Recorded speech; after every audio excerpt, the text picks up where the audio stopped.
This episode is brought to you by LifeLock. When you visit the doctor, you probably hand over your insurance, your ID, and contact details. It's just one of the many places that has your personal info.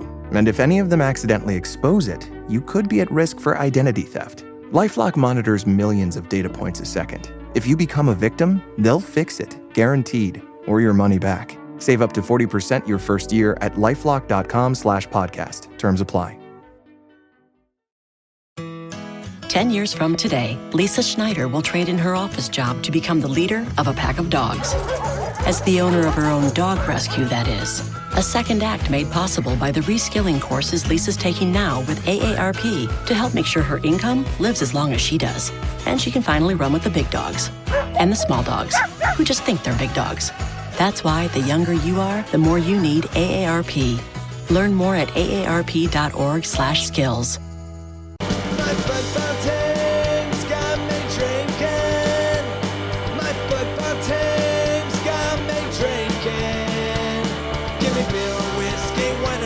Anything to shake this mood I'm in. My football team's got me drinking. Back at it again with another shade of blue. We are the KC Soccer Journal. My name is Cody Bradley. I've got Thad Bell, Robert Russert, and Kerry Robinson all here with me. Sunday, after the weekend of battling it out with Orlando, did not go at all the way we wanted to go in either game. But shout out to everybody that stuck it out at CPKC Stadium. Thad, were you one of them? Carrie, I assume you were too? We were both there. We both stuck it out. Yeah. Did you actually stick it out, Carrie? No, I went home to my apartment for like 40 minutes. Cheater. They let you do that? Mm-hmm. All I had to do was, they did not tell us until like they officially announced that it was going to be an hour and a half. So we waited there for like an hour and a half already. Dang. Just for them to be like, just scan your ticket again. That way it like cancels it out and then rescan it on the way back in. Well, that's pretty cool. At least you got to do that. Thad, I bet you were dying in that stadium. Was anyone on that opposite stand? Because that opposite stand just sits in the sun and bakes. I could not have stayed anywhere near that stand. When the game actually started, there was nobody over there. Yeah. I mean, it was really, really sparse. Like you could count easily with no problem. Everybody was in the shaded side. So, yeah.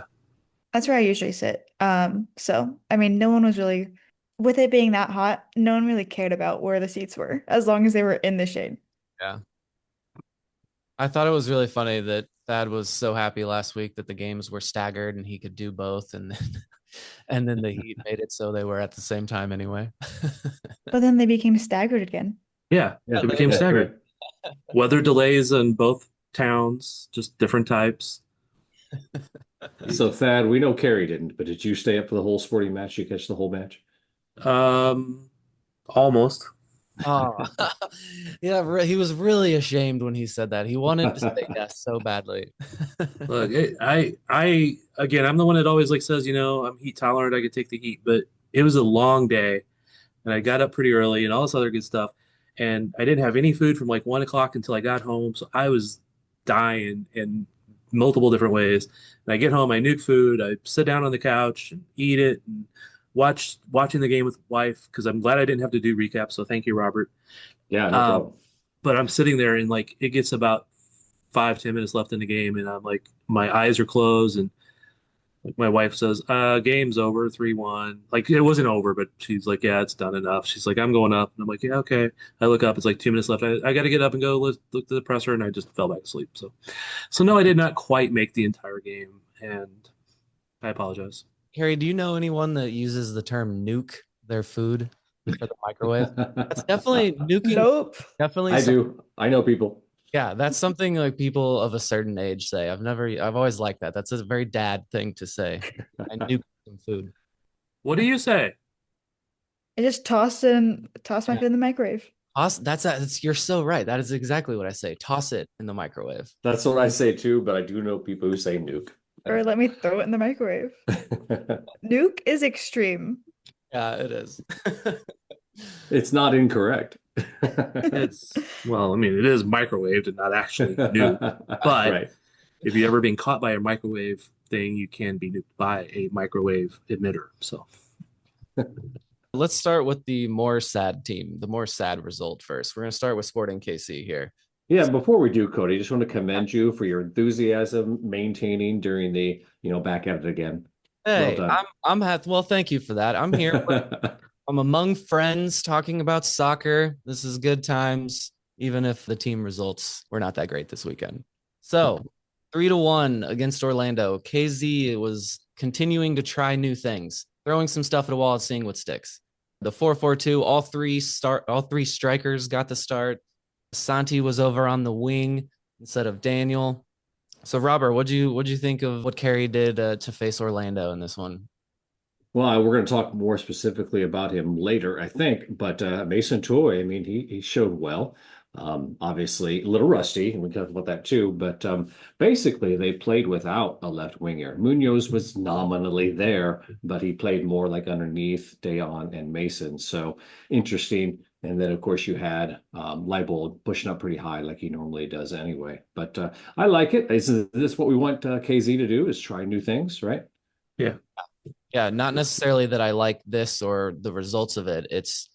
I am all for this season is a wash and throw some stuff at a wall. Like I said, and literally see what works here. We got three strikers. Let's see if any of them can do anything. I mean, So, Cody, I have to ask, just before we get into the details, Toy over Agata? Well, oh yeah. And I'll let that one slide. He had a one-on-one in this one and missed it right before his assist / goal. But yeah, no, I definitely like him more than Agata. if Carey's fighting for his job, which we know that he is at this point, he just has to throw out weird lineups to test something. He has to go full out and make this the weirdest lineups that he can just to try to get results against a good team that's like fourth in the East. And to make it fun for the fans. Okay, that too. I gotta keep us guessing. Weird things are gonna happen. You throw out weird lineups. And in his post-game comments, he did say something that kind of caught my ears, like, yeah, we're finding out people who will not be able to step up to the next level. So I thought that was an interesting comment. Sounds like he's got some ideas of those players in his head already. Yeah. And he wasn't looking in the mirror. Oh. He said players, I do believe. Okay, that was harsh. And I mean, I think Carey's a good coach, so that was a little harsh. But yeah. Shots, it's your old buddy there. And if Carey Robbie, if you keep calling Carey KZ Carey, then that gives us license too as well. So anyway. Fair enough. KZ is probably like, if these defenders cannot defend, I will put myself in if needed. And then Thad's comment works. Well, there were some lazy defending. Those a couple of those goals were too easy, Robert. Yeah, I mean, the first goal, okay, Shoppy. Yeah. He gets juked, he gets deked, he gets whatever you want to call it, schooled, and then he turns around and just, like I do in my couch, watch the rest of the play. And then after it's over, he puts his hands up. Like, well, what are you guys doing? Yeah. So number one. Number two, I don't know what Pulskamp was doing there. I mean, Miller had that covered, and the only reason Miller stopped is because he didn't want to run his goalkeeper over. So, and then of course the empty net, and nice finish, sure, but yeah, it's Shoppy, come on, and I don't know what Pulskamp was doing. He was wandering out of his net a fair amount, but it was effective in some cases. I think those goals were reversed in the order you were saying. But I mean, we've talked about how Pulskamp recently has been coming out of the net, and we've been fortunate enough that these teams haven't capitalized on Pulskamp coming out that far. That's just one of those key moments that we talked about games ago that was like, well, any other team is going to score there except for, some of the previous ones. But that first goal, Robert, I mean, that was a kind of a crazy thing that happened there. Deflection, like Pulskamp got a stop on the ball and it fell right into the path of a guy who took kind of a blind volley and took it very well. But I don't know. Sometimes, the ball pings around and things like that happen. There was another goal in this one that I thought kind of was the same thing. But I don't think you're wrong on some lazy defending. Yeah, and the last two goals, I mean, just tackle, guys. I mean, put your body there in front of it like we have been doing a good job of. That's why last night was a little disappointing to me, is that we did not have that, I don't know, courage, if you will, or that determination to snuff out some of those things that should have been cleared out and not been a danger. You think that's a trend that's happening? That they're getting less motivated to throw their body at it as the season goes on? Is it because they see their playoff hopes sliding away? I mean, do you think there's anything to that? Well, it was interesting the post game comments that Carrie's like, I don't care about, I'm sorry, KZ, I don't care about the standings, how many points we need to make the playoffs. And of course, what did Bazong say? He was focused on, playoffs. So that was an interesting contrast, I thought. So perhaps on the players' side, that is what they're more interested in, but they shouldn't be because number one, to get there, you need to work hard and throw your body in there. Number two, you're playing for a contract in many cases Were and there any playing that you time. specifically noticed not playing the way that we would want them to? Now you're saying that with a very leading Yeah, tone. he is. And we can't even um, really see his entire face. I can't even see the bottom of his nose. I'm just, and it's still tell just from that you were giving him a leading question, Thad. This is the first time Thad's entire face has ever been on Zoom. Yeah, and he looked much friendlier and more welcoming like that. I liked But that. Look, between any podcasts, and then he's he's doing the home improvement thing. Come on. yeah, you're the neighbor. Thaddeus Wilson Bell? Yes. I mean, I had to go back and look at specifics, but I mean, there was, I don't know, I remember seeing Davis in there. I remember Radia got walked around. Libel, perhaps. I Oh, don't know. Am everybody. I mentioning any of the ones that you want me to mention then? No, I'm not wanting you to mention anybody. I'm Okay. wanting you to lead into my leading question was leading you into saying like who you thought would played bad. Yeah, I Because mean, I there were moments where those guys I mentioned, could have done better, I think. And Jansen, surprisingly, because he's normally really good at that stuff. yeah, I mean, was it lack of effort or mistakes or again, I'm asking this question because I did not see Yeah. the game enough. I did not see I was like just about to majority say first it. half. It sounds like you're asking because you didn't watch as well. Well, I admit this. I don't like doing pods where I didn't see the game. Yeah, yeah. And I mean I saw some of it and they at times they looked decently good.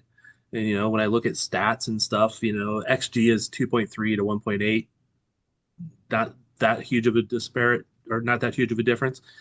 And at times they looked good when I was watching them, but overall I didn't see enough and I was groggy and I admit that. Yeah. And I didn't get a chance to rewatch it this morning because going to the SKC2 game.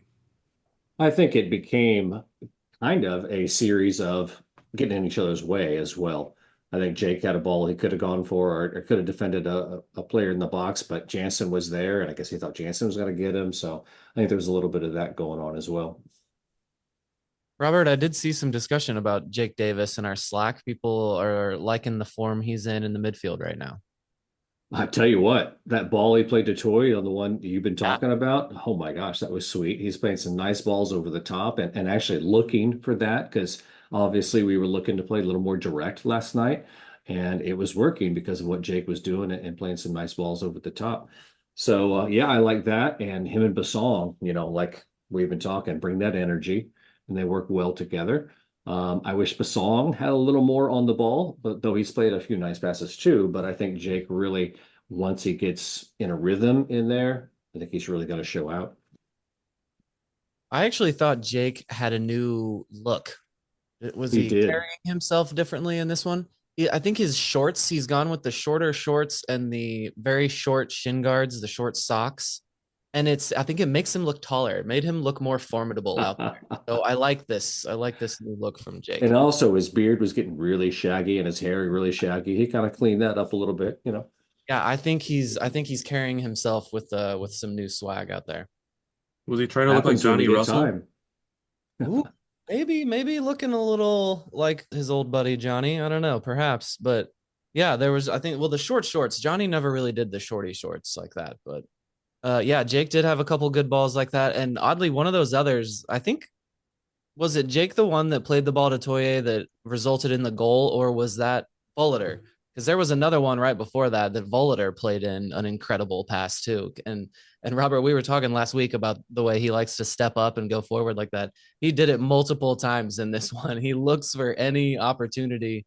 And there was one, I thought it was like the smartest step of the game, like a great vision that a midfielder should have, where he kind of just fakes one pass backwards and gets a guy to bite, and then he's crossed a line and has all this space. The last pass didn't work out on that one he went forward, but yeah, I really do like seeing Volader. It looks like he's trying to fight for the job, like we were saying. Maybe some of these other guys are not. So on Toy, and the first one you're talking about that Jake played him through, he let the ball run across his body, which I think is a little bit of not being sharp because he played. What he should have done was taken a touch to get himself in to goal a little closer instead of really having a difficult angle there. But the second one, he did, he looked like he was going to touch it, but he didn't, which fooled the keeper and then got him in the spot to put it away. Yeah, so Toya did kind of have a goal taken from him there from Dejan a little bit. Thad More doesn't, than a little bit. yeah, Thad doesn't want to admit that it was going in because you never know, but Well, there was a trailing run done yeah, by Dayon, and there was a defender probably like 2 steps behind him. That defender probably wouldn't have slowed down if No. Dayon wasn't there. So I think that tap in was it's fine. yeah, Maybe if he continued to watch the ball go in, maybe we could get that to him to Mason Toy. yeah. But I'm No, fine with it. he was running at full speed there, so he would have had to have like actively dodged the ball, which would have looked ridiculous. And yes, as you said, there was a guy behind him that may very well have done it. But I think the real kicker of why Dayon has to put that home was because literally like 30 seconds before that, Toy had another one-on-one with the keeper and sent it wide. And Dayon does do the thing you don't necessarily want your striker to always do, but Dayon will show some emotion. If someone has a chance on goal and messes it up, or could have passed to him and doesn't, he'll palms are in the air. He kind of shows it on his face. And so then a few seconds after that, when Toye plays the ball across the face of goal, he's like, no, I'm putting this one home. Like we're scoring this goal right here. Well, isn't this the discussion though? Mason, hey dude, that was mine. Why'd you do that? I might win the Golden Boot. You don't have a chance. Ooh. No, and for the record, I did not say that I didn't think it was going in. I said Dayon may not have been 100% sure it was going in, so Yeah. he made sure. Yeah, because So there was an angle where that ball was going in, for sure.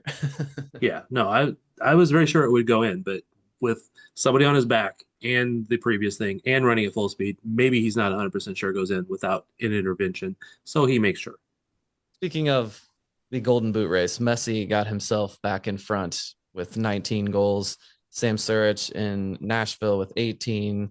Ferreira in Cincinnati with 16. And I thought Dayon was at 15. Okay, so 14, isn't he? yeah, he is at 14. So Yeah. he's got several guys above him down there in 8th. So since what did you guys think of Radia playing basically? I mean, they went to 3 midfielders, like a 4-3-3, late in the game, with Radia playing like the left winger, basically, or left wide midfield. I know Mike in the Slack channel was not very complimentary of Radia, but thoughts on that from anybody? What I saw was not highly complimentary. Yeah.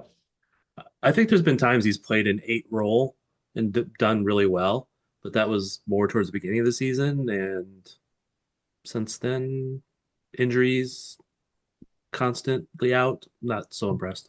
Yeah. Yeah. Yeah, that was something that was thrown at the wall that did not stick.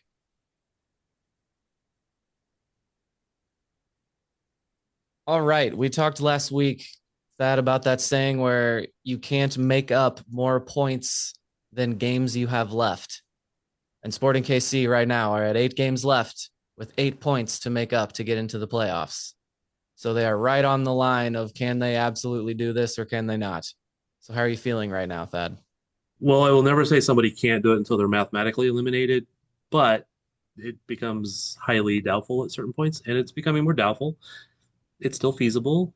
I'd feel a lot better about it if we were going the other direction than we've been going over the last 6 games. I know there was a lot of tough matches in there, but yeah, it's not looking great at the moment, is it, Carrie? It's not. I mean, we've had hope for so much of the season that We're optimists. we're back down. Yeah. We are okay. Well, yes, I did yell that we were so back after Dayon scored. but I would like to retract that statement that I said last night. We're glass half full around here. We love the game and we're optimists about all of this. There's nothing wrong with that. Don't let the world beat you down, Carrie. We are optimists, except for the 90 minutes of gameplay. Right. After they score in the 3rd minute or whatever that was. Yeah. The first minute. First minute. I looked over because we were watching it at a brewery before they closed. And I forgot that we were playing Orlando, and so I assumed that we had the dark jerseys. And I was like, oh, we scored. And then I was like, oh no, it's Orlando. Then I saw those stupid hoops. At least St. Louis lost as well. We didn't lose any ground on them. Still 3 points up on them. But it is 8 points and 1, 2, 3, 4, 5 teams that we need to leapfrog to get into the playoffs. How many of those teams do we play though? Like left in the season? Colorado, Houston. I think Houston is the only one that we could do a 6-point swing on. In comparison to some of these teams that we're at the bottom of the table with, aka Houston, I don't feel as bad. Houston's been good in recent. Yeah. Or, at least mid to good. But I don't like being mentioned in the same sentence with the LA Galaxy in 2025. Yeah, I mean, MLS champs to probable wooden spoon winners. Wow. Yeah, if you switch over to the supporter shield table, things look a lot better. That's true. A lot more of a buffer there. There's more teams underneath us. Okay. Thad, I saw that a chief of soccer operations has become available. Corey Ray. It seemed like Mike, it seemed like you liked the name here, and can't help but notice that maybe Sporting KC could use a CSO. Sporting KC could use a CSO, and he left Montreal this week, and it just seems like there could perhaps be some very faint signs pointing to Sporting announcing somebody in the next couple weeks kind of thing. But I don't have any 100%, I don't have any 50% confidence in that just yet. But there's some like little rumblings and signals that make it sound like there could be somebody coming in the near future. So even before the season ends, which like I would kind of hope so. And with this guy becoming available, of course, he becomes a person who a lot of people will look at as maybe being the person. He's been highly spoken of, even though he's coming from Montreal, which like as soon as I said Montreal, Robert was like, no, don't like that guy. But Montreal is one of those like very impossible situations. Got to remember they had a very good coach that left there at one point and became very good. So anyway, it don't take the Montreal part of it. He was the assistant under the guy in Columbus when they were very good. So he has a lot of positive signs, and he would bring a lot of that already MLS knowledge and contacts and stuff to the team if he was the guy. I don't know yet, but that's somebody that makes you go, huh, interesting. And then getting these inklings is why we love you, just so you know. Again, I don't know this, right? I'm not trying to put this out there that I know this because I don't. But he just seems like somebody that's a very interesting person that could fill that role. And the fact he just left, and it seems like there could be somebody coming in the next couple weeks. It could be somebody else. Okay, well, allow me to translate the way Thad talks on here for our viewers. Honestly, I was expecting, when you give your little something maybe here, things like that, I was expecting it to just be, of course, they would be talking to him. They would have had a conversation as the guy became available because they're looking to fill this role. You said a little bit more than that, like, hey, there could be an announcement coming at some point. So just from my translation and things I hear you say that you hear, that felt to me a little stronger than maybe even I was expecting. And you don't have to respond, but Robert, do you agree with me on that? I do. Okay, interpreted properly. I need an interpreter now. Translate, please. So, Robert, in the absence of a chief of soccer operations, I want you to act like one. Robert, tell us. It's not too early for this, listener. Robert is going to tell us who we should keep next season. There are 8 games left, so some of these guys are going to have to fight to get back into the team. But Robert right now has a list. He's going to tell us who Sporting KC should keep next season. I would love that job. I would absolutely love that job. And I think I'd do okay at it. There'd be a learning curve, but I think I'd do all right at You it. be so ruthless? Could you be the ruthless businessman that these people have moved their lives and their families here and their kids are in school here and then you It's just business, man. It's business, like you said. okay, I just Yeah, it's not personal. It's business. Are you Anyway. proficient in Microsoft? Right, exactly. All right, so here's the list. And Kyrie Shelton, John Polskamp, Logan Denbe, Robert Boulder, Eric Tommy, Namaja Radia, Tim Leibold, Danny Rosero, who's already moved on from, Stephen Afrifa, Zoran Basong, Memo Rodriguez, Ryan Shaway, Joaquin Fernandez, Mason Toy, Jansen Miller, Andrew Brody, Santiago Munoz, and of course, Alan Montes are people we have to make decisions on. I think some of those are obvious gons. Do you have that number? How many names did you just say there? That's like 16 or something like that are out of contract or that we need to make a decision on? I think it is 16. Yeah. I could count it real quick, but that would take time and we don't need dead time. But let's Radia. I think the writing is on the wall. I think Carey's just spot used anywhere. Hey, maybe he can make an impact here and slowly showing him the door. Do we agree with that? Yeah, sorry. Makes too much money, not enough benefit. Yeah, for me, it's the money at this point. There's a 19-year-old taking a spot already. Yep. You got Afrifa, who has been getting a little bit of time recently. He hasn't shown a whole lot in that time, though he still has this penchant for drawing fouls and possible penalties. What are our thoughts on him? That's a tough call in some ways. Is the Stephen Afrifa experiment done? It seems like it is, just the way the team has not been using him this year. He hasn't been good enough to get on the field in front of anybody, though. Yeah. And coming off the bench. And they haven't loaned him down to the 2 team, except, was it once maybe? He's just been almost non-existent. So he's either not been good enough in training to even do that. He's a seat filler. Yeah. And just when you absolutely have to have a warm body that can go out and take minutes, that's what he's getting. You get someone for your first team to play against in training. And if our buddy David Greenwald were here, he would probably say something like this. If Shapi Suleimanov is getting time in front of Stephen Afrifa, then Afrifa is probably being shown the door. So funny, because I heard that in my head too. I heard Brody. Brody's got to be gone. He was a replacement guy anyway, back in the NFL days when they had the strike replacement players. He's a replacement player because we're going to get it right back, right? And Brody will be superfluous because Shelton's not going anywhere because KZ still. Anyway, that's a warm body argument, I think, for Brody. Exactly. Joaquin Fernandez, I think, is an interesting decision. How much does he make? Do you guys remember? He got to go. He got to go. Rebuilding year. We saw what he has. There are other center backs in the world. Don't we still need to see what Montez has, though? Yeah, absolutely. We do. Seen him for like 19 minutes total or something like that. Yeah. And hopefully he's better than my hopes are. Yeah, I think Memo's gone. I don't think there's any doubt about that. Thank you for your service, Memo. Mm-hmm. Yeah. Nice for Send him a dropping by. memo. I like Leibold as a backup. I know a lot of people pick on him. And Denbe's our guy. As long as he can stay healthy, he's the guy, should be the guy. Leibold, I think, is a decent MLS backup. Thoughts? I'm with him on that, Thad. What do you think of as long as Ndenbe can stay healthy? Because that's sometimes not something you can just count on, especially with his history.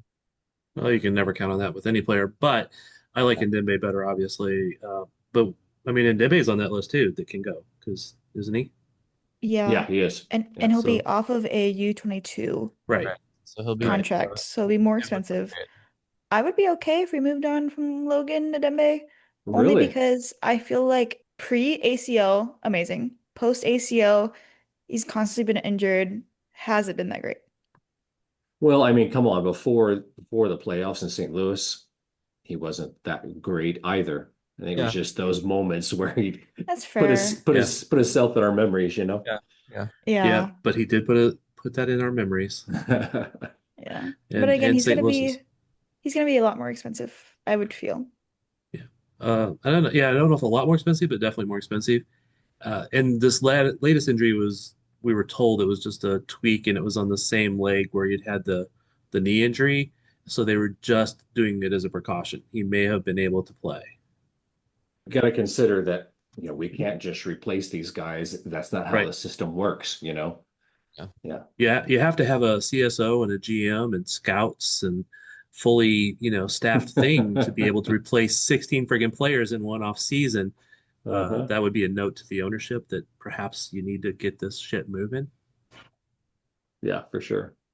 I think Volder's a lock. Would we agree? A lock, huh? I mean, I don't disagree, but I don't know that he's a lock at all because I he's would say also a Really? U22 player that's going to be potentially more expensive. he's Will a not be a bubble U22 player. anymore. bubble player. Yeah, Really? A Carrie's bubble big player? on Really? Carrie's big on saving money here. She doesn't like these upgrades after the U22. She doesn't want No. to give these guys their payday. The, I the, think he's been fairly solid. Yeah. Again, you can't just find some MLS caliber backup or starter, whatever he's going to be, how this washes out anywhere, and Okay, they're going to okay, cost well, you money too, probably more than under 22, unless we get a really good under 22 again. But Robert, this team has been giving up a lot of goals. If we like Jansen Miller, who's at yeah, but the fault? midfield is the issue. It's not the center back so much, in my opinion. yes, exactly. But also, how many years have we had Robert Volder? Well, And this he's is been fourth. and Fourth. he's been our player, our starting player for half a season in 1 year. Man, it It's been feels more like than we've that. seen, yeah, it feels like I've seen way more of him than that. No? I mean, he's been in and out, but Yeah, he's he's been been in and out, but he's replacement. never been the starting. Yeah. Yeah, but we've never had Rosero Fernandez crash out as bad as previous years. I feel Yeah, like we he's been we better than some of the guys mentioned that we've gotten in. yeah, So Yeah. I feel like we have seen them crash out. Maybe just coaching hasn't seen them crash out. I think I would agree with you, Carrie. Camp is a lock for sure. Of course, I say that, and you guys are going to argue. Oh, Big Bear, keep him around. Yeah, no, All right. No, Kyrie's contract is up. Interesting case. He does okay on right back. He provides nothing in the attack. He'd be a good backup as long as we get a frontline starter, I think. At a much reduced salary. He's what, 700,000 right now? yeah, Mm-hmm. Yeah. bring him down to 350 Right. and bring in somebody else for 400, 500, 600, 700 Yeah. and see. But the good thing with him is he can take minutes. He can play there at a reasonably decent thing. He can give you some time. Even if you have another right back there, you can even see if he can slide back up to winger every once in a while. I know that won't necessarily make a lot of people happy, but I like Kyrie, and he's a good player for if a little less salary. Yeah, I think that just needs to be hit harder. That is at the current salary. No, no, thank you, sir. Thank you for your service once again. But yes, I think I am with you if we're talking about a significantly cheaper player offering Mhm. every stretch of value that you just gave there of what Kyrie can do, because it's a baseline performer in Major League Soccer. So yes, I'm with you if Kyrie is uh, likes his life in Kansas City and doesn't want to have to move and will be happy with $300,000 as a salary. Okay, Santi Munoz. The more he plays, the more he shows what he's got, the more confidence he get, and he plays with heart. I don't know what his ceiling is yet, but Yeah. I think we sign him. Big question is, what is the loan agreement? So what do we have to pay, and what salary would we Yeah. take? Because we don't have a baseline of what his salary is. Yeah, That but you're they should know this like going into getting him as a loan. Yeah. Yes, they know it. So We don't. Right. that's right. Okay. Yeah, and Thada, you're walking back a couple podcasts ago. It was sign him on no questions, just sign the kid. And Oh, now, yeah. well, how much is he actually going to cost? No, I do agree. I mean, I would like to just sign him, and I hopeful that the loan agreement is at a reasonably good deal for Sporting. right? Because he wasn't getting much time down there, and they might be, maybe they're willing to part with him. I don't know. I'm just saying, yes, I would sign him, but at the same time, be smart. Can't just like, oh, he's worth $2 million. I don't think he is at the moment. So, Thad, you've seen a lot more Shayway than we have. What are your thoughts there? I have seen him be really good at times. Said as a question. Yeah, I mean, they were very high on him when they drafted him, and I just think that Court Camp has been just as good when he's played. And there's another keeper that's with the two team, Molinaro, who has mostly been really good. I've seen him make like two really bad blunders in the last year, but he's also made some really great saves. So I don't think that there's a need to keep Shayway if you could sign Molinaro and just still have him in Court Camp trading games down at the two team. Clearly, Jansen Miller is a keep. Sign that accountant. Mason Toy, he's showing well now. I think the jury's probably still out on him. That's probably why he's getting time, I would think. So what do you guys think on that? Yeah, Thad, where do you stand with him? I will say I have been very pleasantly surprised by Mason. I At the beginning of the year, he was like, okay, they just needed a 9 because they didn't have anybody. They didn't have anything.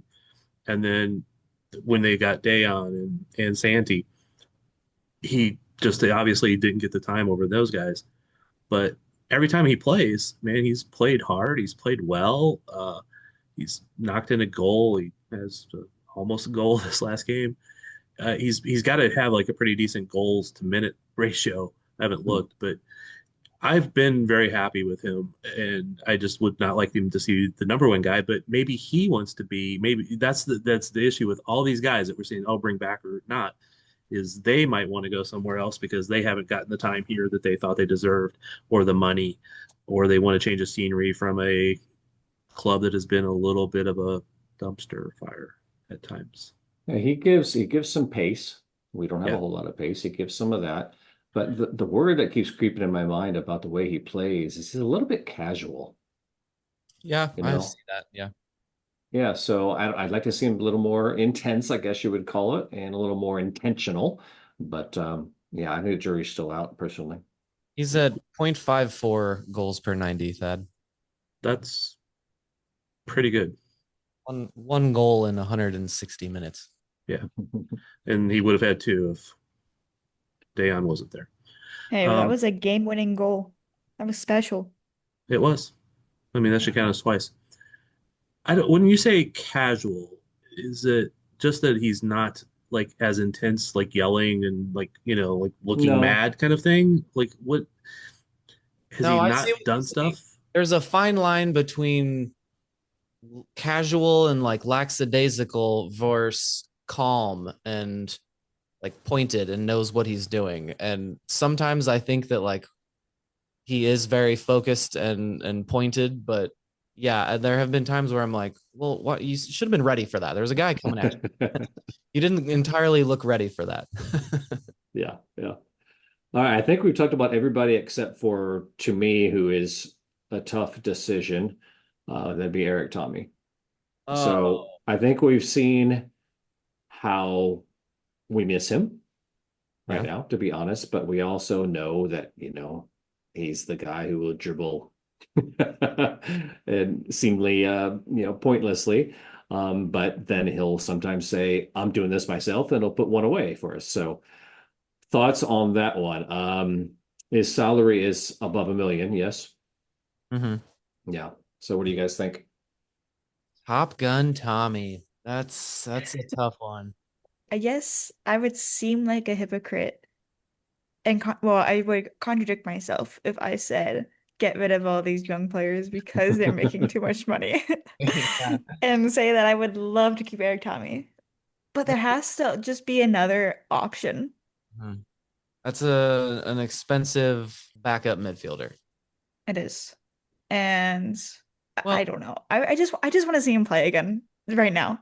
And I mean, even last night we were suffering from not even having Manu or yeah. Tommy. So Eric's got 8 games to show us. Is what it sounds like.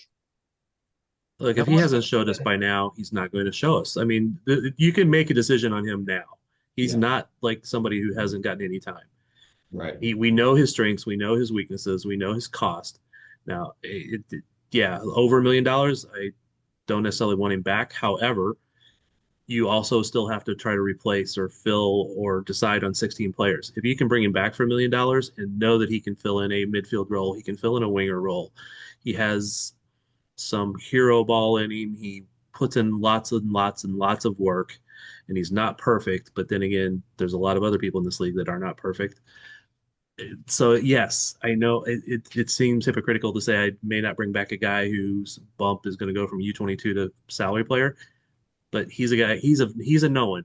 He's not somebody that we still got to figure out. The only question is age, contract. Is this injury change the calculation? Because it's something that's kind of I've been told what it is, but it's like still kind of mysterious to me, and he's still working back from it. Is it something that could just easily pop up again? Yeah, those all come into that calculation. But if it's straight up Tommy that we've had the last couple of years when he's healthy, for $1 billion, I'd probably lean towards keeping him. Let me bring up a hypothetical that might give us a bit of insight here. What if Shallowy's contract was up this year as well? Hey, don't do that. Who would you rather keep, Shallowy or Tommy? Carrie? Carrie's afraid to say it, but she was just doing something in the camera here. What was that, Carrie? How do you feel about Daniel Shallowy? Say it. Get him out. Okay, Carrie, no bones about it on that one. Oh, I poor wasn't Daniel. done with Eric Tommy, if I'm being honest with you. But yeah, so I don't know on Daniel. I don't even know that I want to ask myself that question Well, yet. so who would you keep, Tommy, or would you keep Shallowy if both their contracts are up this year? Do you have Tommy's age in front of you? I would keep Shallowy over Tommy. Tommy is 30. 30. Yep. I would keep Shallowy over him. Why? But there's value to Tommy coming off Mustache? the bench and that style of play that we kind of make fun of him for. There's value there. Like he comes off the bench and makes everyone on the other team lose their mind because there's a guy just running around doing like what the heck is this guy doing? So there's value there. I don't know how much you pay that. We talk about how this league is getting better, and so I said that earlier about too expensive for a backup midfielder. I think a backup midfielder you should be paying quite a bit of money in this league, but is Eric Tommy that guy? I don't know there. Tommy plays two positions. Well, he can play across the top. Right. Shallowy is pretty much just a left winger with the occasional spell at the right. Yeah. So Tommy brings more value as far as position stuff. And I think I'd have to go back and like double check my statement here, but when this team was doing its best after Peter left was a lot of that Shoppy start, Tommy sub in, Tommy start, Shoppy sub in kind of scenarios where they were splitting time and befuddling defenders because they're two very different players. One can actually cross the ball. So Yeah. I don't know. That's why I'm more. If it was a definite like, oh, Shallowy and Tommy, the argument there is Shallowy's a club guy that's been through the academy and all that stuff, and Tommy is a rent to hitman German. And if I have to see Daniel Shallowy scoring goals in another team's uniform, I will lose my mind. But Robert, I don't think you've given an answer to that yet. Are you saying Auf Wiedersehen to Eric Tommy? I like Eric Tommy as an individual, but you got to take that out of it. I And think this he question- wears his Do you heart not on like his Daniel? sleeve for This this question club. is Oh very- no, I'm talking about Eric Tommy right now. Thank you very much. Everyone got very emotional for this last for these last two discussions of Eric Tommy.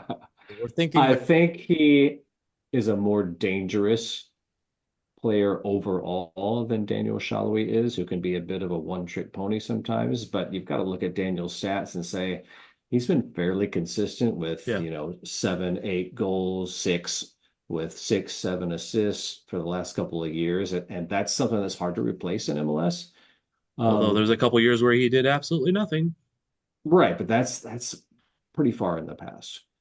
But I think Daniel, just for himself, I would like to see him have a change of setting, just for his final parts of his career. But we're talking about Tommy, so I don't know why I keep mentioning Shelby. But Tommy, I would keep him around. I would keep him around if we could get him for sure at a $200-300 salary cut.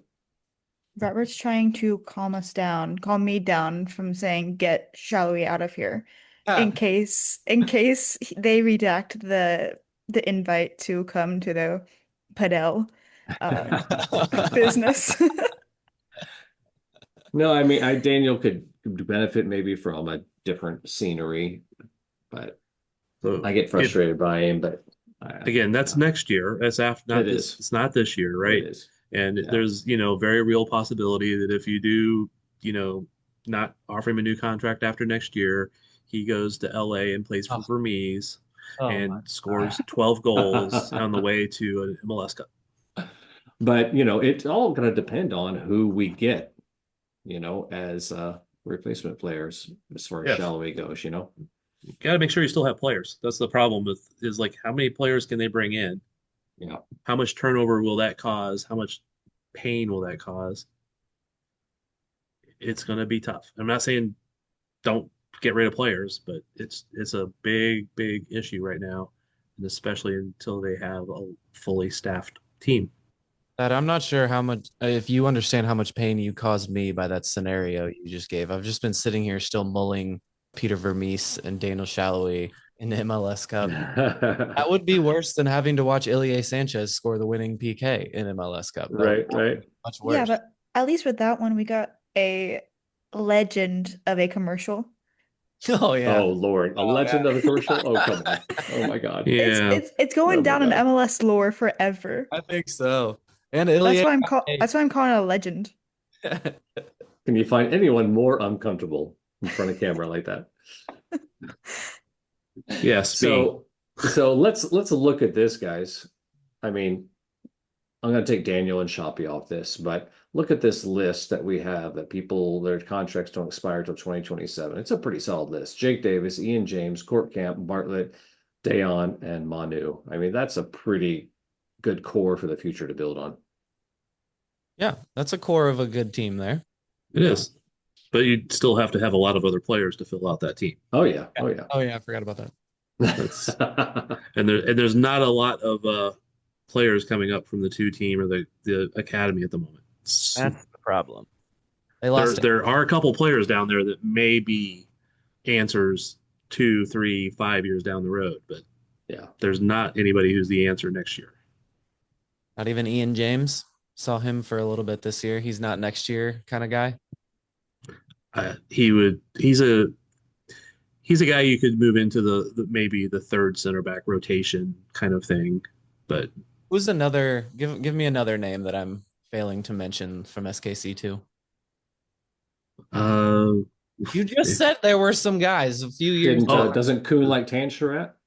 Oh, Shantrat. Yeah, I think he will be a sporting player next year and the deep end of the bench kind of thing. Because he's also been. It's been very unfair to him this year because has been very sporadically playing in his correct position. He's an 8 kind of guy, and he's been all over. An 8, a 6, a center back. He's captained the team most of the time, and he's been very worthy in that regard. But he's just not had a good chance at more development this year. But I would not be surprised to see him as a first team guy next year. But again, deep bench. He's not somebody who's going to come in and be your starter next to Jake Davis. Not yet. all right. That was pretty good. Too early off-season discussion. I think we got a good base on how to watch these last 8 games, who we're looking for, who needs to step up, who's on the line. So thank you for that, Robert. Oh, thank you guys. We'll be right back.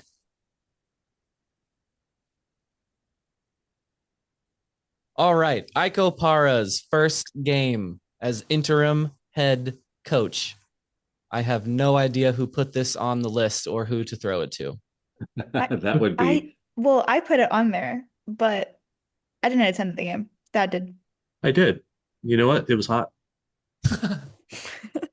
So you know what I'm thinking? I'm thinking Ike has a lot to say about how SKC2 has been treated. Has he shared any of those thoughts with you, that? No, not really. Okay. Today was the first time I really got to talk to him as a interim head coach. Because I could translate if you need it. They went down early. Houston scored pretty early, and they had a nice goal, basically a breakaway. Ended up 1-on-1 with the keeper, got past the keeper, played it in, scored the goal, tied it up, and we're actually looking really good going into half. And the second half was not quite as good, but there was still some good play. So they looked a little bit better, but they've been slowly looking better all season. So Estevan was fired, which is another like very odd move to me with this far into it, that this is the time that they let somebody go, unless somebody was coming in with some new ideas. But anyway, Ike took basically when I talked to him today, he's like, oh, of course, anybody who sits in the seat and then moves one over, they've got ideas that they wanted to try, and they worked on some things this week, and they did look better. I think they still don't have the talent level to be a very good two team, but it was Ike's first one as an interim head coach since Estevan was fired. It was pointed out to me that he has been an interim head coach before when Benny Feilhaber was more than once suspended from games. Do you think he wants to keep that job? I very much asked him that question, and his answer was, "You know me, Thad. I am just going with the flow, and I just do this, and I just go with whatever is going to go in front of me." I was like, "Well, you didn't really answer the question." He kind of Because wants you know me, Thad, and I'm like, wants it. Yeah, I'm actually surprised he's still there because the only reason he accepted the position in the beginning is because Benny was, right? Yeah, I think, yeah, Benny talked him into it was the story, and I think Ike would be happy to be the head coach. Quite honestly, I just don't know that for sure. But 'Cause he wouldn't Cody, you really thought answer the Thad question. dropping another hint that, unless there's somebody coming in with better or different ideas. He also said in there that the team has been getting marginally better this year. Again, just something I maybe the diehard fans of SKC2 care about that, and they're really happy that the team's been looking better. That's just not at all when I think of SKC2 what I care about. And the fact that they've gotten marginally better is I want to know about what players are progressing that could impact the future of the team. And that's what it seems like it has been missing. It has, and even when I said earlier about there were some guys down in that I think maybe future players, I was actually talking academy, not SKC2. Okay, yeah. So like a 14-year-old, a 15-year-old, like that. That's why I say they're a few years away from being even remotely in that category. Okay. So yes, that was a very hot game. Can I ask, what does everyone else do with their dogs in this heat? It is 95 degrees right now. I need to go take my dog on a walk and get her outside. What does everyone do? It's literally dangerous. What does everyone do with their dogs? Do any of you have dogs? How do you take Not them on a anymore. walk? Robert, do you take that dog on a walk on a 92-degree day? She cannot handle a walk on a nice day because of her age. So, we just let her out when she wants out. And I don't put her on the line when I'm out there. She just walks around with me and follows me around. So that's about all we do. Well, my dog's a little princess and she won't poop in our own yard. I have to put her on a leash, go poop somewhere else. So Well, when it's this hot, I have to. I like at least around the block for a second. It sucks. Does it suck more for the dog or more for you? Well, they say if you're supposed to touch the sidewalk and like if it's over 83 degrees or something like that, that it's like burning their little paw pads. right. She never doesn't seem to care at all. They But burned off. I mean, you've been a bad No you've been a feeling bad there dog anymore. dad. I mean, what Oh, the hell, yeah. man? I You don't do have like very little quick. birdies for your little princess? I do, but she won't keep them on. She kicks them off so fast. Oh, I've tried, man. I've bought them and really I was like, you know what? Like no dog wants this at first. I'm gonna try to stick with it.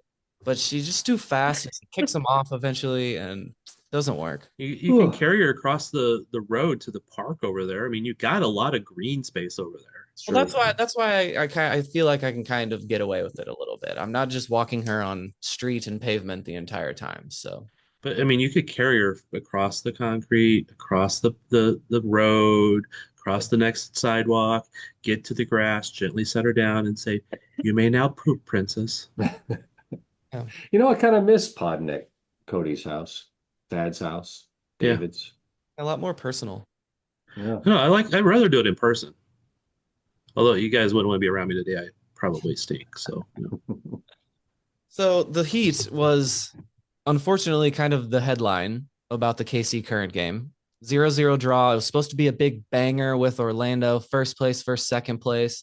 Ended up kind of a boring 0-0 draw.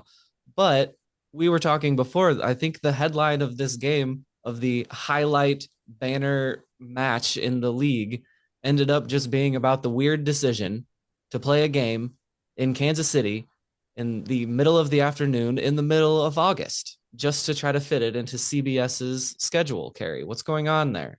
Anyone with a brain would know that Kansas City in the summer is hot, and August is the hottest month in Kansas City specifically, Yep. let alone at 3 p.m. when the sun is coming back down.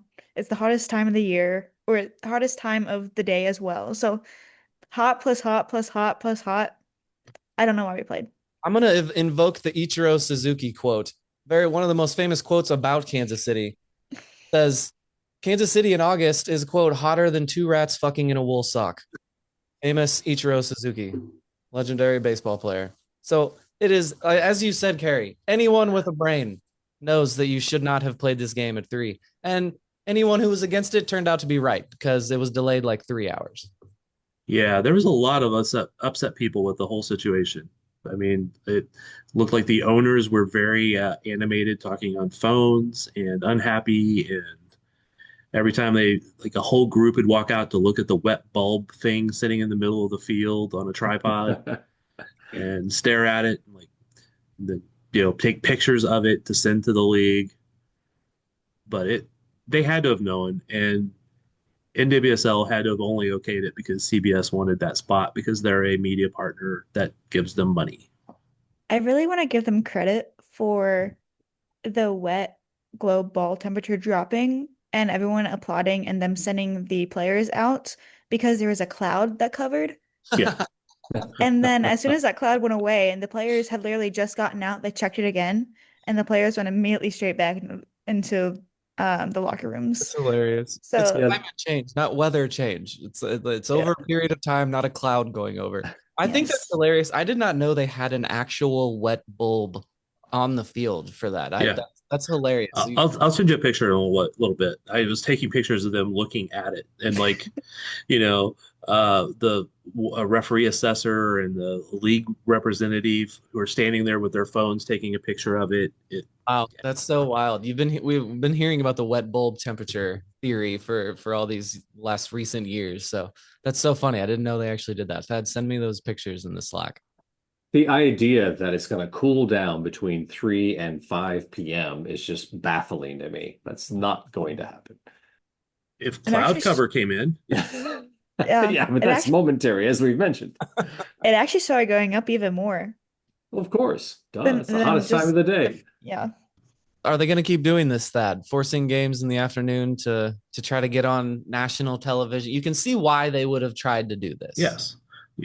'Cause, I mean, I don't know what CBS was originally scheduled to play at 7 o'clock at night, but they could have scheduled us to go on a different one and scheduled another game that was somewhere different than Kansas City. I don't know. Portland, maybe. I don't know. You run the risk anywhere in the country to be hot in August. So there should not be 3 o'clock games in August anywhere in the country, quite honestly. As Ichiro explained many years ago, how are we still making this mistake? So anyway, anything from that game? Carrie, what'd you think of the actual game? Was it first draw? That was the first draw of the season? Yes. Yes. Wow. Surprisingly. I mean, there was nothing special or exciting about the game. You could tell all the players were just kind of over it. They'd been sitting in the locker room for Yeah. 4 hours. The energy was gone.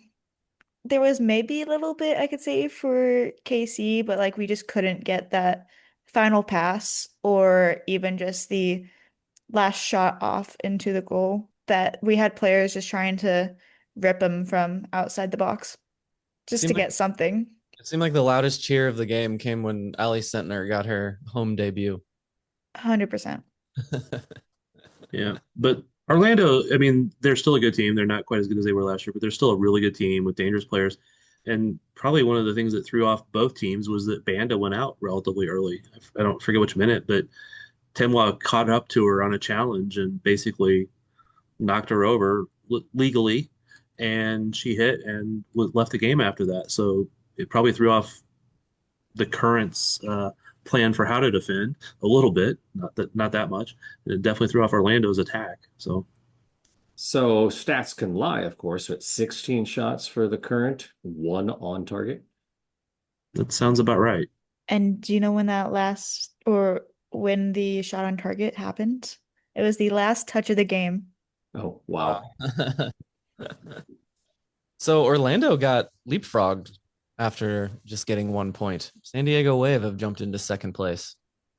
But that does leave, I believe there are 10 games left in the season, and the Current are up 11 points on San Diego and 12 on the Orlando Pride. So Yeah, still looking at disappointing game, but still looking really good, Thad. they lost a point of lead though. They were up 12 coming into it. Yeah, but even the NWSL commentators on CBS, while they were wasting time during the delay, were like, it's over. I mean, Kansas City's got the shield. It's over. Well, once you got national people saying that, then that makes me nervous because they don't. They're there for the And content. yeah, it was the national people. I don't know their names. Sorry. But all four of them were like, it's over. Well, I know Carrie, not KZ, has great admiration for some of those national people. Yeah, You don't have to say. I'm not going to put you on that spot. But no, that's fine. No, I retweeted something, except I didn't retweet it. I took a screenshot and I said I'm not retweeting the Yeah, company that put it out because I dislike them. little passive protest. yeah, I don't blame you. Sometimes they are idiots, Hmm. and because I've left a message on one of their videos and said corrected them, and yeah, I know you have probably done so too, if I understand correctly. Yes. Let's just say I've gotten a few tweets and Instagram pictures deleted because I've called them out for wrong things. Who's the person that did the KC baby chant yesterday? Karloftis, sorry. Oh, George Who? Karlaftis. Yep. Now, see, Thad likes to make sure everyone knows he doesn't care about the Chiefs or know the Chiefs, care about the Mahomeses. I don't know who he is. George Karlaftis is a good Kansas City athlete. We like him. Unproblematic unless I'm missing something, which is kind of rare in the NFL. Okay, No, so I was actually just asking because I was scrolling through photos from the game, and like as we're doing this, and I had the picture of him doing the chant. So I was like, "Who's this guy?" you saw that very large guy and you didn't just go, that's got to be a Chief. Well, I figured he probably was. I'll be honest, but I did not know that. Speaking of the Heat, didn't a Royals player like go out with heat illness yesterday as well? Yeah. Yeah, Vinny. Um, Real quick, as I'm looking at previous schedules for CBS, there was nothing planned at 7 p.m. Oh, yesterday. They had to So have something. it's not showing for me. Harry, I noticed you bailed on saying the last name of the Royals player, Vinny what? Pascantino. Okay, good. Yeah, I didn't know you were going to say that one. All right, so the soccer capital of America lost the battle against Florida, one corner of our nation this weekend. We're taking on the other corner, the Pacific Northwest. And Carrie, you're going to be at both of these games. Sporting KC are in Seattle. The KC Currents are taking on the Portland Thorns. Yep. Portland, we fly up on Saturday. We watch Portland versus KC Current, obviously. And then the next day we take the Amtrak to go watch Sporting in Seattle. That's a quick trip. You're not going to go see the beautiful landscape of the Pacific Northwest, no hiking or anything like that. Just soccer and back. Yep. Okay, that's efficient. I like it. Yes. It worked best with everyone's scheduling. Have you So, been to that stadium in Portland? I've been outside of it walking around. Did some construction on it a few years ago to make it bigger. Yeah. I was there for that. I've been to a sporting game in Seattle already. We lost that game. I have not yet seen an away win ever. Just the stark difference between playing in an NFL stadium and playing in that Timber Stadium. Yeah. Crazy. Yeah, I'm excited. but my work has pictures of the Timber Stadium like posted everywhere because that's one of their pride and joys that they got to work on. So Nice. Yeah, tale of two stadiums there. Portland has there's so much history and it's niche and it's their own thing and it's all for soccer. And then you got Seattle, rabid fan base that can say, look how big the stadium is that we play in, but they're watching their team play on fake grass and heartless and in the home of another team. well, it's the weekend of fake grass for the Pacific Northwest. Okay. Portland also has turf. So I'm going to throw this out there. Some of you guys don't pay attention to much of this, I don't think, but Evander's returned to Portland last night. Oh, that goal. There were some scenes.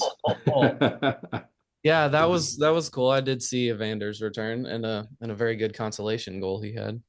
Yeah, and Timbers fans were not complimentary in his return. I guess I missed that. They were booing him. I didn't. Oh yeah. I think I had it on mute. Hey, they better be careful. I guess He I could be sending some DMs at 2 a.m. What was the nature of that exit? I guess I'm forgetting this. He left and he was asking to leave. Why were they booing him? Yeah, he didn't want to be there. Yeah, the club wasn't going the way he wanted the club to go to, and get me out of here. Yeah, you got to boo that guy. Was he the one that like complained in the locker room and like the complaint about the GM or whatever? Was he the one? I believe so. He had a Yeah. fiery exit from the club, and it Mhm. wasn't just him saying, I want to leave. And you don't want to have a lot of fire around Timbers. Oh, oh, Jesus. Did he celebrate after that goal? Oh yeah, Nailed it. Banger in cupped his ears, went over there.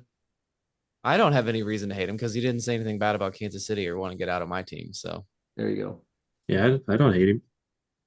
okay. Seattle this weekend for Sporting. Seattle is in 4th place in the Western Conference, 41 points to Sporting KC's 24. Could be another rough one. Isn't it? I believe when we were looking at the schedule, this is maybe the last one in a tough stretch, and it maybe gets a little easier after this. Well, it could be beneficial because Seattle plays Wednesday night in Leagues Cup. Also, that didn't- Rusnak is out, their best player, their playmaker, so that could be another benefit. Morris is still out, so hey, always a chance. Morris is still out, huh? Okay. Yeah. Well, it And didn't who- help. Orlando playing in the Leagues Cup this week didn't really help us either. They still beat us, and they're playing in the quarterfinals against Toluca this Yeah, week. but they didn't play it the Wednesday night before like Seattle will be. It's true. Yeah. Go to Luca. Yeah. Who does Seattle have? I've forgotten. They are playing. Oh, Puebla. That's some compelling matchups there. We'll see what happens. Don't. We don't care about the Leagues Cup. I do. They're fun. Damn it, Thad. I thought that was our nightmare scenario. This is the post-apocalyptic version of U.S. soccer that you talk about. This is the first step in it, and now you're embracing it. You're just letting the Terminators come for us all. No, I think he's trying to just get under your skin. Yeah, totally. Just because I predict something doesn't mean I have to hate it. Carrie, what are you most excited for about your Pacific Northwest trip this weekend? I think we're filming some really cool content, just like around some landmarks Okay. in Heck yeah. Portland and Seattle. So stay tuned for that. This little tease there. We're keeping the Odyssey theme going. Ah, okay. You gonna keep Portland weird? They don't need help. We're bringing the weird. They're All right. bringing the KC weird. Okay, we'll be back next week. Sporting! The other side don't seem so tough, and 3 own goals ain't all that rough. Our skipper has just been sent off. Supporters strong have all gone soft. My football team's got me drinking. My football team's got me drinking. My football team's got me drinking. Give me beer or whiskey, wine or gin, anything to shake this mood I'm